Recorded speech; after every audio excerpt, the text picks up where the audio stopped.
On va peut-être passer à l'instant culture. Et ouais, c'est parti. Non, j'en profite, pardon, j'oublie. Tout à l'heure, je vous ai montré un podcast. Là, je vais vous parler d'un grand format qui sortira demain, justement. On a un petit peu dérivé, mais sur ces questions de contraception. Un grand format, il y aura de l'écrit, de la vidéo, que vous pouvez retrouver dès demain, je l'ai dit, sur notre site internet. Je rappelle le nom, Boomer le Média. On vous mettra les liens directement dans le chat. Je pense que Raphaël va s'en charger. Vous aurez juste à cliquer. Et d'ailleurs, on vous invite évidemment à poser vos questions à nos invités. Vous avez vu, ils répondent à tout. Ils sont motivés pour vous répondre. Nous, on est super contents de... C'est parce qu'on est vachement bien payés. C'est pour ça. Il y a du budget, il n'y a qu'à voir. Non, on paye personne.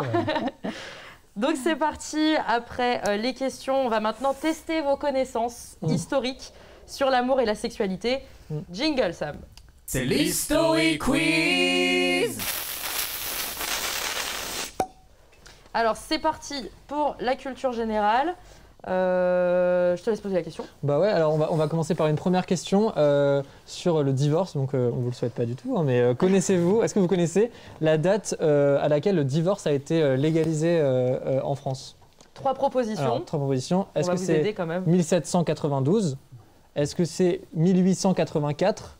Ou est-ce que c'est 1917? La date de légalisation. C'est très ancien. 1884, je dirais. Oui, voilà. Alors, je peux vous répéter 1700 et quelques. 1792. Oui. Ils sont très très forts. Ouais, vous êtes très très forts. Vous deux, vous avez raison. À vous deux, vous avez raison. Enfin, à vous trois. À vous trois. Ah, ouais. Alors 1792, c'est la date de légalisation du divorce en France. Voilà. Oui. Ensuite, il a été abrogé en 1816 sous la Restauration et rétabli en 1884. Entre 1816 et 84, Absolument. on pouvait passer par. Absolument. Donc, bravo. Voilà. C'est pas mal. On va rester sur le divorce, toujours ce thème super sympa. Est-ce que vous savez quel est l'âge moyen auquel les Français divorcent? Est-ce que c'est plutôt 38-41 ans, 42-44 ans ou 46-48 ans? Donc l'âge moyen, 38-41, 42-44, 46-48. Aucune idée. 10 ans, je dirais 10 ans après le mariage. 25 et 10, 35. 35, donc on dira 38-41 pour vous. Ouais. Catherine, vous en pensez quoi? Chantal, j'ai pas la moindre idée. Pas la moindre idée? Je sais pas. Il n'y a rien à perdre, vous pouvez tester. Voilà. On peut y aller sur la réponse du Allez. C'était 42-44. Ouais. Il y a une petite différence entre les femmes et les hommes. Les hommes divorcent en moyenne à 42 ans et les femmes 2 ans après à 44 ans. Et la bonne nouvelle du jour, c'est que quand même 45% des mariages finissent en divorce. Ça nous donne de l'espoir pour le futur. Mais question plus sympa maintenant, pour enchaîner sur quand même des bonnes nouvelles. À votre avis, combien les Français ont-ils de partenaires sexuels en moyenne au cours de leur vie? Est-ce que c'est plutôt 6, 11 ou 22? Homme ou femme? Alors, c'est pas précisé. C'est une moyenne des deux. Vous auriez fait une différence. Ah ouais. Ouais, c'est vrai. Alors, donc, 6, 11 ou 22, comme ça, vous diriez combien? 11. 11. Si vous avez dit que pour les hommes, vous auriez dit combien? Et que pour les femmes, vous auriez dit combien? J'aurais dit un peu plus. Pour les femmes? Ouais. Ok. Bah bravo. C'était 11 selon les derniers chiffres de l'IFOP de janvier 2020. Ça vous surprend, 11? Non. Non? Ça vous paraît un chiffre... Non, ça ne me surprend pas. Ouais. Vous, Catherine, non plus? Bah, c'est un peu surprenant, mais ça peut s'expliquer. Moi, ça m'a surprise. 11. Ah ouais. Bah, c'est une moyenne après. T'aurais dit plus, t'aurais dit moins, toi? Moi, je pense que j'aurais dit... peut-être... Ouais. En fait, c'est dur parce que c'est la moyenne sur toute la population française, donc c'est dur. Moi, je le pense plus par génération. Ouais. Mais ouais, c'est vrai. Parce que oui, c'est la moyenne de tous les âges en plus, hommes-femmes. Ouais. Ça, c'était... Yes. Bah, du coup, je parlais de génération. Alors, vu qu'on est dans les questions, j'en profite pour rappeler encore à nos viewers, n'hésitez pas à poser vos questions. Ouais. Et voilà, Raphaël est sur le chat, il est en train de modérer tout ça, donc allez-y pour vos questions. On les prend juste après. On les prend juste après.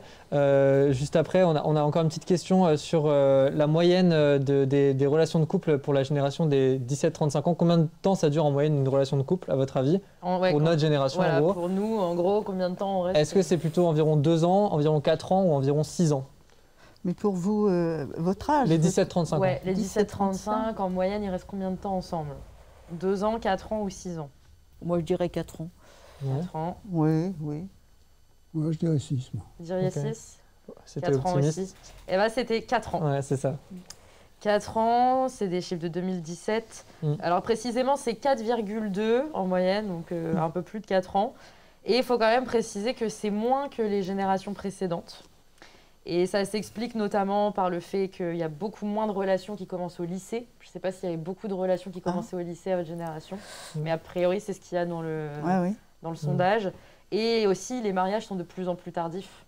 Quand on se mariait beaucoup plus tôt avant, aujourd'hui, on se marie un peu plus tard avec voilà, les études, tout ça qui...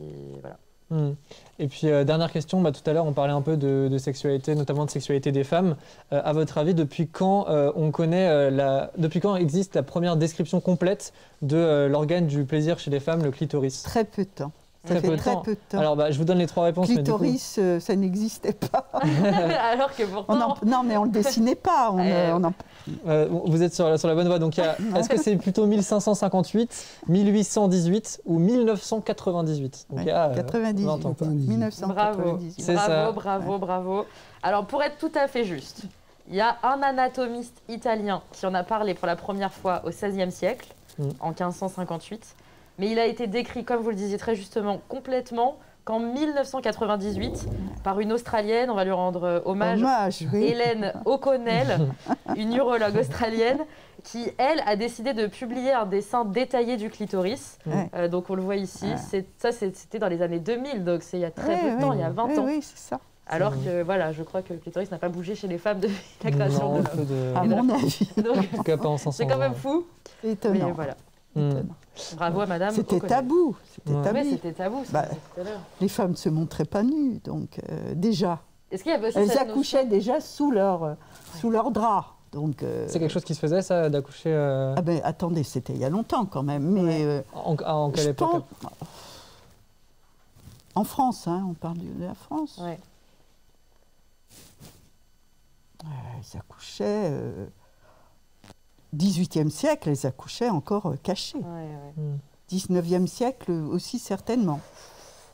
Est-ce que vous pensez qu'il y a aussi la notion de... elles ne montraient pas leur corps. Et puis la femme ne peut elles pas avaient avoir des relations sexuelles, elles avaient leur chemise et c'est tout. Elles ne se montraient pas nues. Peut-être les jeunes, peut-être, je ne sais pas, mais elles se cachaient. Est-ce que vous pensez aussi que ça veut dire que le plaisir masculin était plus important que le plaisir féminin dans l'imaginaire? Il n'était pas question qu'elles aient du plaisir. Ça ne faisait pas partie des normes. Les femmes étaient là pour assouvir les besoins des hommes. C'est tout. Enfin, je ne sais pas. Oui, je suis d'accord.